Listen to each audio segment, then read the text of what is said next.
Thank you for the kind introduction, Jen. It's a pleasure to be here today. I can't think of a better way of spending a Saturday than listening to people talk about the beautiful game. Scott, thank you for the invitation to speak and for arranging details of my visit. Today I'm going to talk about two soccer problems that both rely on tracking data. I consider both of these problems to be preliminary work, and it would really please me if somebody here would carry on. I think the work can be extended in various directions. My talk today, my style is a little different. I strip away the technical details. These are two projects that have both resulted in papers. There are technical aspects to the work, but I trust that if you're really interested in that, you'll read the papers. Okay, so let's get going. Oh. Oh yeah. There we go. Let's just see. Backwards, forwards. Good. Thanks, Scott. So here's the outline for the talk. I have a single page on the data, and then I'll talk about the two problems. The two problems concern first aging curves and their relevance to soccer, and the second one is a talk on pressing. Okay, so as been said a few times at this meeting, the 2003 book Moneyball really spurred interest in sports analytics, followed by the 2011 movie Moneyball with Brad Pitt starring as Billy Beane. But there was something else that really made sports hot in academic circles, and that was the availability of data. A long time ago, all that we had was really summary statistics, or in other words, box score data. And this didn't attract statisticians in a big way because there's not too much you can do with summary data. But then things changed with the advent of both event data. Event data you're familiar with is when, let's talk about soccer. There's a number of things that can happen. Somebody can make a pass, that's an event. Somebody can take a shot, that's an event. There can be a tackle, that's an event. So events are recorded along with the time and the players involved. And in soccer and in hockey, events occur every 2 to 3 seconds. Now that's really great data, and people have done a lot with such data.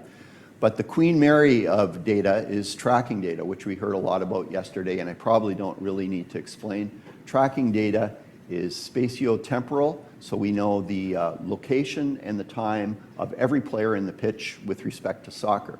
I'm very fortunate. I have some soccer data from the Chinese Super League. It's the 2019 regular season. It's what I consider a big data set. I've got all the 240 matches from that season, and there's a million rows. So I have the X and Y coordinate of every player, all 22 players on the pitch, and the ball. And there's a whole lot that you can do with such data. You're only really limited by your imagination. The only problem with tracking data, of course, is it's proprietary. So, if you want to do some work, you got to first get your hands on the tracking data. All right, let's turn to the first topic, first project, aging curves. If you haven't seen an aging curve before, in my statistics courses, I've never seen an aging curve, but it's essentially a plot on the vertical axis of how good you are versus your age. Now, you might imagine that this curve, you start off as a kid, you improve, so it's going up, and then you peak, and then gradually you get older, and the curve goes down. So that's an aging curve. Now, I want to show you some examples of aging curves, then talk about construction of aging curves, and then some of the things that we've done. So this bit that's about to come up is a collection of various papers, mine and other people's papers. Okay, so here's an aging curve in baseball, and this addresses offensive performance. So on the vertical axis, we have OPS, on base plus slugging. This was something that was sort of recognized in the Moneyball era as being very important. Previously, people would look at batting average, people would look at home runs. On base plus slugging is more correlated with winning than those other measures. So what I want you to notice here, there's several curves, but you kind of reach your peak at about 28 years of age. Okay, so 28 years of age, you're at your best offensive performance in baseball. And I'd like you to also notice that these curves are smooth. And I'd also like you to notice that by the time you're 40 years old, you know, you're kind of washed up. Your career is over. Okay, let's switch to hockey. Now, hockey here, on the vertical axis, we have WAR. And WAR stands for wins above replacement. So the idea of WAR is if I'm a player and my WAR value for a season is 5, that means I contribute an extra 5 wins compared to just a replacement player, sort of an average player in the league. Okay, now what I want you to notice here is that the curves are wiggly.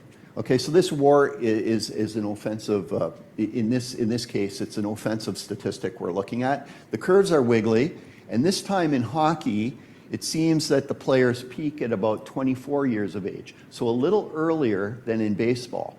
And that kind of makes sense because hockey's a more physical game, so you're more likely to get injured, so you're not going to last as long. You're better when you're a little bit younger. But the same sort of phenomena at the tails. By the age of 40, you're washed up. Now, here's another aging curve. It's from snooker. Okay, snooker, billiards, pool. Now, the first thing you might be wondering is that a sport? And for me, that's a really interesting question because I serve as an AE on a number of journals, and sometimes the paper comes in, and the first thing I have to decide for a sports journal is whether it's a sport paper. So I've had papers submitted that concern robots competing against one another, and you really have to ask, you know, is that a sport? And you know, if you think about it for a while, it's not really an easy question. You know, is hiking a sport? Right? You might say yes, you might say no. Is race car driving a sport? Is horse racing a sport? I mean, the animal's certainly athletic, but is the jockey? So it's an interesting question, and it has important implications in terms of the Olympic Games. You know, for an activity to be considered in the Olympic Games, it has to be designated a sport. And the Olympics has strict criteria on what is a sport and what is not a sport. So what I'd like you to notice here in snooker is that we've got points instead of, we have a line, but we also have points.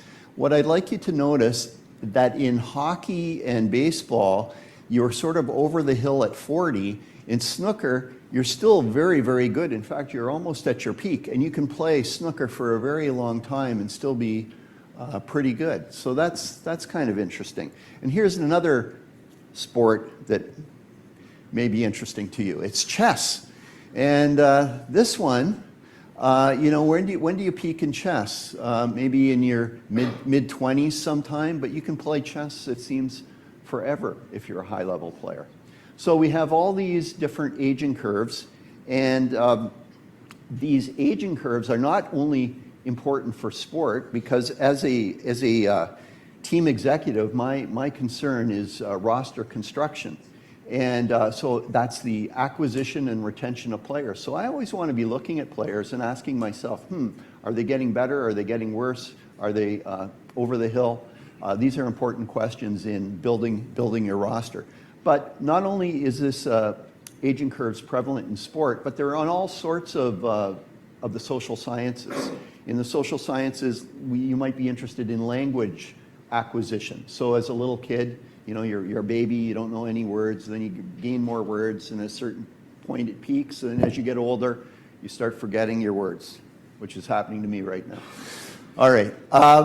So in these 4 aging curves I showed you, one of the things that you probably noticed is that they're all concave. So they all go up, they all kind of plateau, and then they start to go down. So that's something useful to notice, because you might want to implement that in your modeling, in the construction of aging curves. Now, what I did was I read a lot of papers across various disciplines, various journals, and what I did was I sort of classified the construction of aging curves into 4 categories. And I'm going to go through these very, very quickly. So the first category is something they call participation curves. And so for a statistician, a participation curve is simply a histogram. So we take the ages of all the players in the league and we produce a histogram. And that sort of makes sense because you tend to play during your optimal years. Okay, so you've got histograms.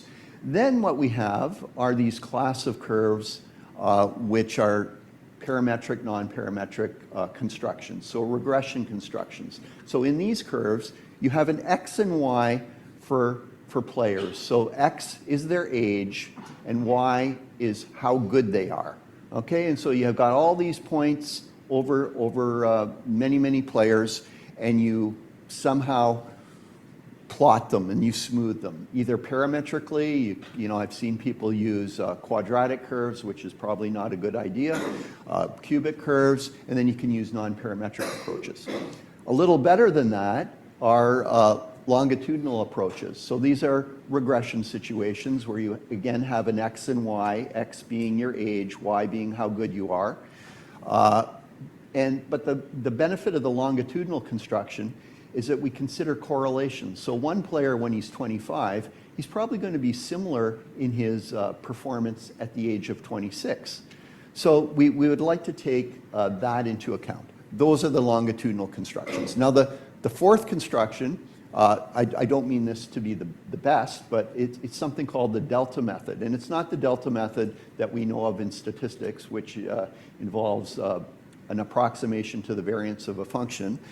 What they call the delta method in this vast literature is an approach that works like this. So let's imagine we take a 24-year-old and we see how the 24-year-old changes according to the performance metric from 24 to 25. Okay, so we've got their change, their delta. Now we've got a whole bunch of 24-year-olds and we average their delta. So the idea is that these average deltas over the lifespan represent the aging curve. And the idea here is that you're eliminating individual effects. So that's not a bad idea.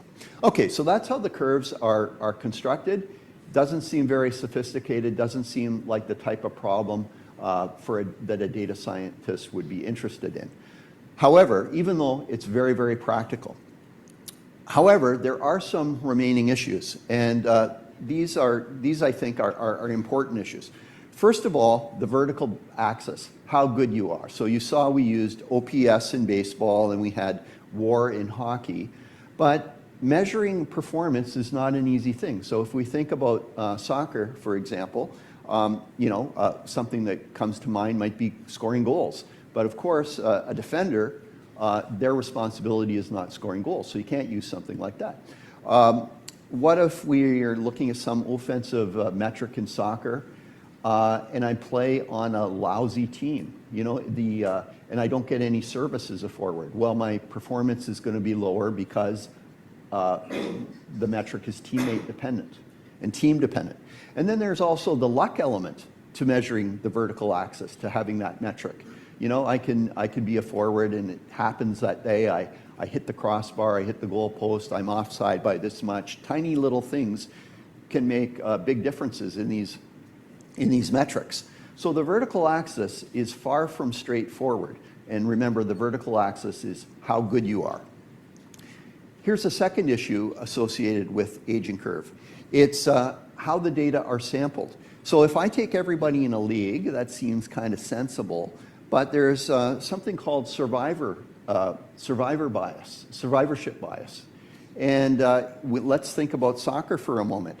So who are we going to have as the 40-year-olds? It tends to be the Lionel Messis, the Cristiano Ronaldo. I think he's turning 41 soon. It's only the superstars out there. So they don't reflect the normal 40-year-old. Okay? And the same thing happens at the left tail, right? The ones who are in the league when they're very, very young tend to be the ones with lots of potential and may end up being superstars. So the sampling of the data is important for the construction of aging curves. But the point I want to talk about today is the big question. Okay, so I started out by saying if you're part of team management, roster construction is a very important problem. I don't care if I'm manager about the average player. And these aging curves are all for the average player. I care about particular players. So I would like to have individual aging curves, okay? That's really important because players age differently. Look at Ronaldo. He's still, really, really strong, really, really fast. Maybe not quite what he used to be, but he's aged differently than a lot of other players. Okay, so I want to address some of these issues. Just going back a slide, something I wanted to say. It's kind of interesting that, I've looked at these curves, and no matter what the construction is, the curves are all kind of similar. Okay, but we still have these remaining issues, and these are some of the things I want to address today. Okay, so let me change topics temporarily. I want to talk about acceleration. And, sometimes I'm watching television broadcasts, and there's a player, and it doesn't matter what sport it is, let's say soccer, he's running really fast, and the broadcaster will say, "Ooh, look at him accelerate." Well, is he really accelerating? No, he's running fast. Acceleration and speed are different things. And I think a lot of people, not this audience, but a lot of people misunderstand acceleration. What velocity speed is the change in location over the change in time. What acceleration is the change in velocity over the change in time. Now, remember I said at the beginning we have the tracking data. That's wonderful for calculating acceleration. The way that I would do it is like this. I go through the tracking data frame by frame. I'm looking at a particular player. I see their change in location. I know the time increment. I can calculate their velocity for every frame. So I have an entire game worth of velocities. Then I can go through the velocity data set and check their change in velocity frame by frame over their change in time, the time increment. So now I have their acceleration profile over an entire game. So I can calculate acceleration. So why am I interested in acceleration? I'm interested in it, and the folks from Skill Corner yesterday were touching on this very subject. I feel like acceleration is what leaves us and when we get older. As a defender, you're in basketball, even you're in a defensive position. What you have to do is you have to be able to move left and right, move laterally. That's acceleration, changing your velocity over changing time.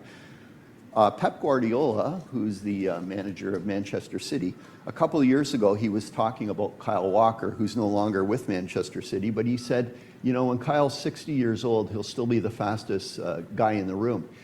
And I think what Pep meant by that was, your speed, your velocity doesn't, you lose it when you get older, no doubt, but you don't really lose it that rapidly. But what I thought you do lose is the acceleration. So this was my interest in seeing how acceleration was impacted by age.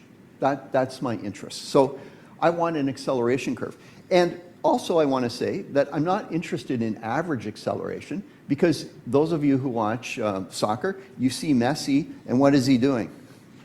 This is Messi for most of the game. And then he springs to action. So it's when he springs to action that he shows his potential to accelerate, his maximum acceleration. So I'm not just interested in average acceleration. I'm not interested in average acceleration at all. I'm interested in your potential to accelerate, your maximum acceleration, because that's what matters when you can turn it on and when you can't turn it off. Okay, so here's the technical slide. We construct an acceleration curve, a maximum acceleration curve. So how do we do it? We've got tracking data, but we only have tracking data for a single season.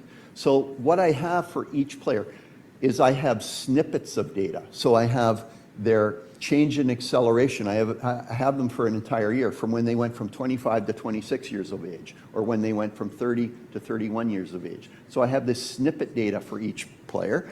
And the methods that we use to construct the curve using the snippet data are FDA, functional data analysis. And if you've never heard of that, functional data analysis extends regression.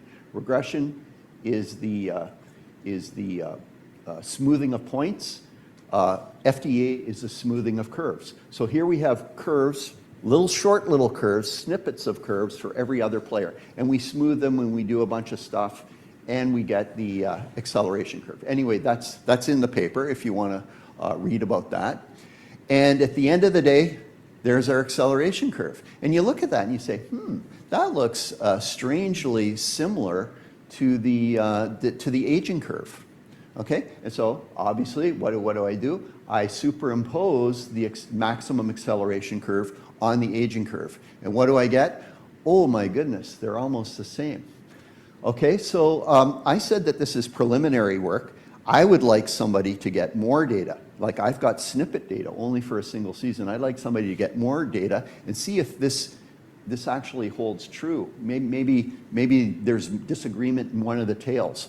But for the most part, it looks like your maximum acceleration is very much like your performance. Okay, that to me is very interesting. Okay, so here's the final slide on the aging curves. Why is this important? So first of all, I said to you that aging curves, we have some trouble with the y-axis, how good you are, right? We suffer from metrics being teammate dependent, from metrics being position dependent, from metrics being impacted by luck. The beauty about acceleration is we're going to measure that really, really well, right? I've got all the game data, and so I can measure someone's acceleration. Not only that, I've got training data. The players wear vests during training, goes up to GPS, and so we've got all their acceleration, so we can calculate their maximum acceleration. So the reliability of the acceleration data, I think, is better than the performance data. And then secondly, I've got this for each player on my team, right? So I have individual aging curves. So my recommendation would be, if I was with a team, this would be really easy to do. Calculate everybody's maximum acceleration, calculate it monthly or every 3 months or whatever you wanted, and I'd plot it. And I'd look at it at the end of the season if I was on team management. And I'd say, are they starting to go down? Are they still improving? Where are they? Because I'm using maximum acceleration as a proxy for performance. You know, they're not the same thing, obviously, but they seem to be related. So I think this is an exciting area. I would at least look at it if I was with a team. Okay, that's the first part. Now the second part of the talk. How am I doing for time, Scott?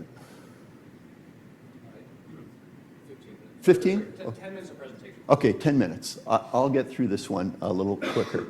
So pressing has been a part of soccer for a long time, and I see today on the schedule somebody else is talking about pressing, and the skill corner people yesterday also talked about pressing. So this is clearly something the teams have thought about, and it's an important part of soccer. It's been around for a long time, but I've searched the academic literature and I can't find anything on pressing. So I think I've got maybe the first paper on pressing, unless I missed something. Pressing's important, and it's kind of complicated. You know, where do you press on the field? What are the outcomes from pressing? What are the risks and rewards? What are the triggers to press? It's sort of a complicated thing, but very, very important to soccer. I want to show you, I don't need to show you this because you all know what pressing is. I was thinking you guys wouldn't know soccer as well as you do. But here's a clip. I got a clip of Houston because we're in Houston. Houston's playing Nashville. This was this past season. And in this clip, you'll see that Houston is throwing the ball in, and Nashville Houston's throwing the ball in, and Nashville is pressing. So the ball comes in, a little bit of mild pressure is applied, then it goes to the next guy, a little bit of mild pressure is applied, and then to the next guy, and then there's 2 players on the ball. And so high pressure is applied. Okay, there's a throw in. A little bit of pressure, a little bit of pressure.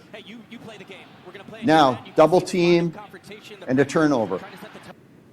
Okay, so I'm showing you this clip because, you know, you're all soccer people. You can recognize the press. I think it gets a little bit more difficult when we go to the tracking data. The tracking data is the spatial temporal data. It's the X and Y coordinates. And now all of a sudden, this is what I've got. Okay, so there's the ball. Two people are pressing, and then there's a turnover. Okay, so it's not as easy looking at that. And you know, I'm not looking at those clips all the time. All that I have are the X and Y coordinates. So for me to analyze pressing, I have to get pressing data.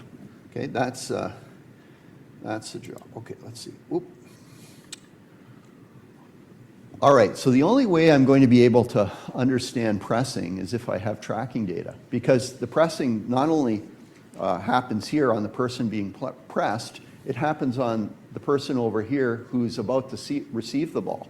So I need to know what everybody's doing, where all the players are located and how they're moving.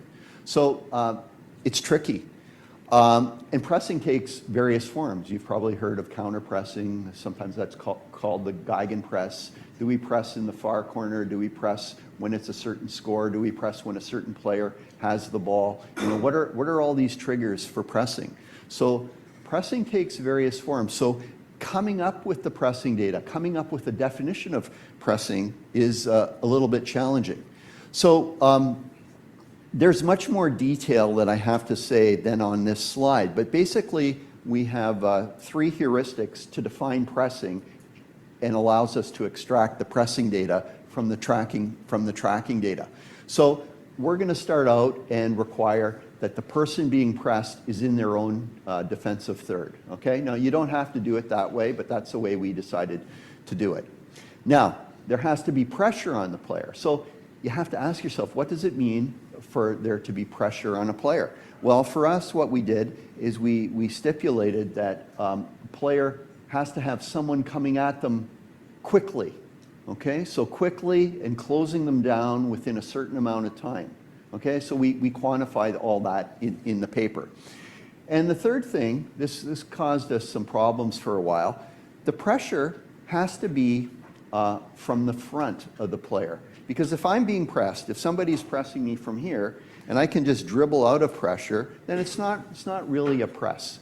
Okay, so the only time that kind of changes is if I'm near the sideline, because then I can't dribble out of pressure to the sideline. So defining a press, extracting the pressing data is a challenge. And I tell you, we looked at many clips, and we'd be arguing amongst ourselves. You know, is that a press? Is that not a press? You know, how can we make it a press? Because we believe that is a press. Anyway, we've got pressing data, and our pressing data for that season is 7,600 presses, and that works out to about 15 presses per team per game. And kind of the questions that we're interested in the intensity of the press. And by that, I mean the number of players committed to pressing. And we're also interested in the closeout time. A really hard press is where the player who's being pressed has very little time on the ball. So these are the kind of things that interest us. And of course, the outcome of the press. You know, is it turned over? Is the press broken? Does the ball go out of bounds? Now what I want to show you is a few descriptive statistics associated with our pressing data set. Okay, so here I've got two columns, mild press and high press. This refers to the intensity. So a mild intensity is 2 or 3 players pressing. High intensity is 4 or more players pressing.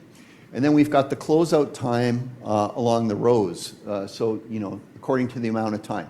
Now, what I want you to notice is just a couple things, so that as you go up the table, the outcomes for pressing are improved. So there's more turnovers or more out of bounds by the team being pressed as the closeout time gets smaller. So the less time you have on the ball, the poorer decisions you make.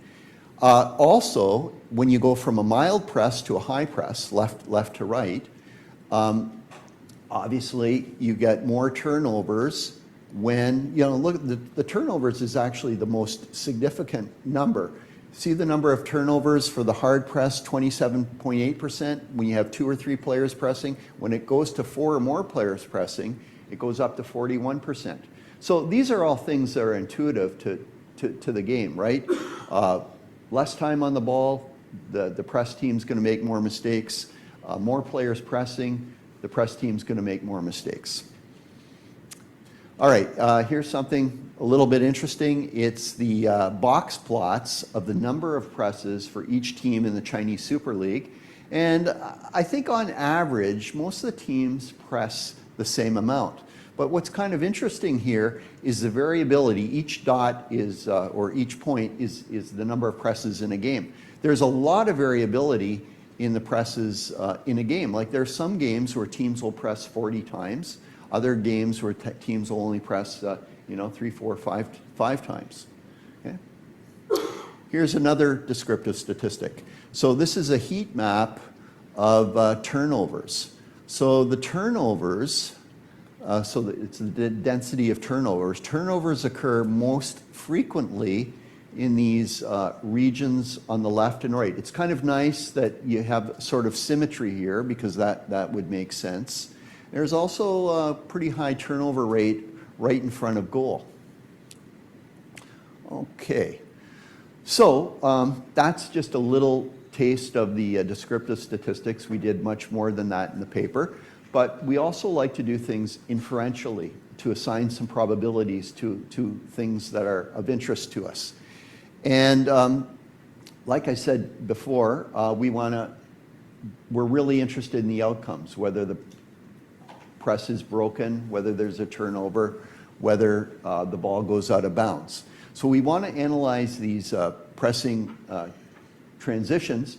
And the thing about the pressing is every occurrence of a press is different. The press might start over here, the ball goes here, then it goes here, then it goes here. So all the presses are different. So in modeling, one of our objectives in all of statistical modeling is to kind of categorize, put things in a group so that we can make broad general statements. So this is what I want to do. The problem right now with all the different presses that have taken place is they're all different from one another. I want to kind of reduce the dimensionality of the problem. So we reduce the dimensionality in various ways. And the first thing we do is we look at where the press originated. And so we've got the final third, and we've defined 6 regions. And these 6 regions are defined according to our soccer intuition. We think that sort of different things are done. B is that area directly in front of goal. D and F are on the wings. So you're constrained by the sidelines. A and C, maybe the person who's going to handle the ball there will be a defender, whereas in D and F, it might be a midfielder or even a forward. So that's the first thing we do to reduce the dimensionality. We define the pressing region. There's a few other things that we do to reduce the dimensionality of the problem. We're going to introduce field symmetries. So for example, a pass that goes from A to B, A is the back corner to the middle, we say that that's essentially the same as a pass from C to B. Okay, so we got the symmetry. And then a bigger assumption, which really reduces things, is the Markov assumption. We're going to say that a pass from A to D does not depend on where the ball came from previous to A. Okay, that's a pretty big assumption, and we do test it and make sure that it's roughly the case. Okay, so we introduce this Markov assumption. So we don't need, to look at A to B to C to D to E, all that. We could just look at individual transitions.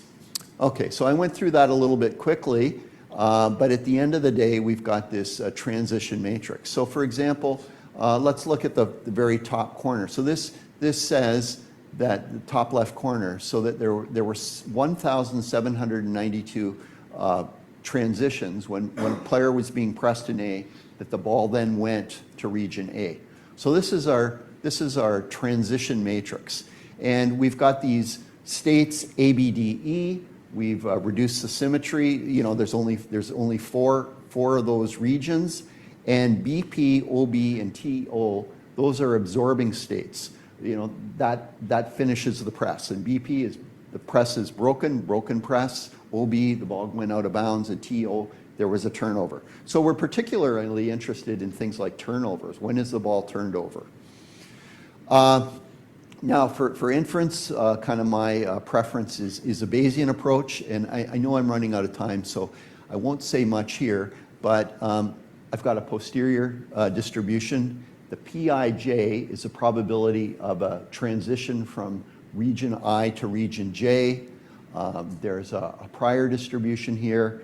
And in the prior distribution, it's a little bit complicated because we introduce constraints. A constraint like PAD is bigger than PAB, so that means that it's more likely to pass to a non-dangerous region, D, than a dangerous region, B, directly in front of goal. So anyway, this is the posterior. And with this posterior, we can do a lot of predictive analytics, any sort of thing that you're interested in. And here is just one example of an inferential result. I'm interested in extreme presses, okay? So presses where the player on the ball only has less than a second to do something before he's closed down, and high intensity presses, either the pressing lane or the player, the pass is taken away. And what we see, okay, I'll just point out one thing, that when a press begins, you know, I've got on the rows, I've got where the press begins. Presses that begin in B are most likely in this circumstances to result in a turnover. In fact, 50% of the time with these very hard presses. So that's kind of interesting, but there's no limit to the questions you can ask once you have this transition matrix. All right, do I got another minute? Now would be a good time to... Now would be a good time? Transition, yeah. Give me 1 minute. You got it. Okay. Indulge me for a second. So I've been an academic all my life. I've written 2 books in the last year and a half that probably aren't for you. They're for your grandparents or your children who really like sports. So there's no equations or anything in these books. And there are the 2 of them. I could say a lot more about them, but they're easy reading. And yeah, so I'm just advertising here a little bit. That's my team. Thank you very much.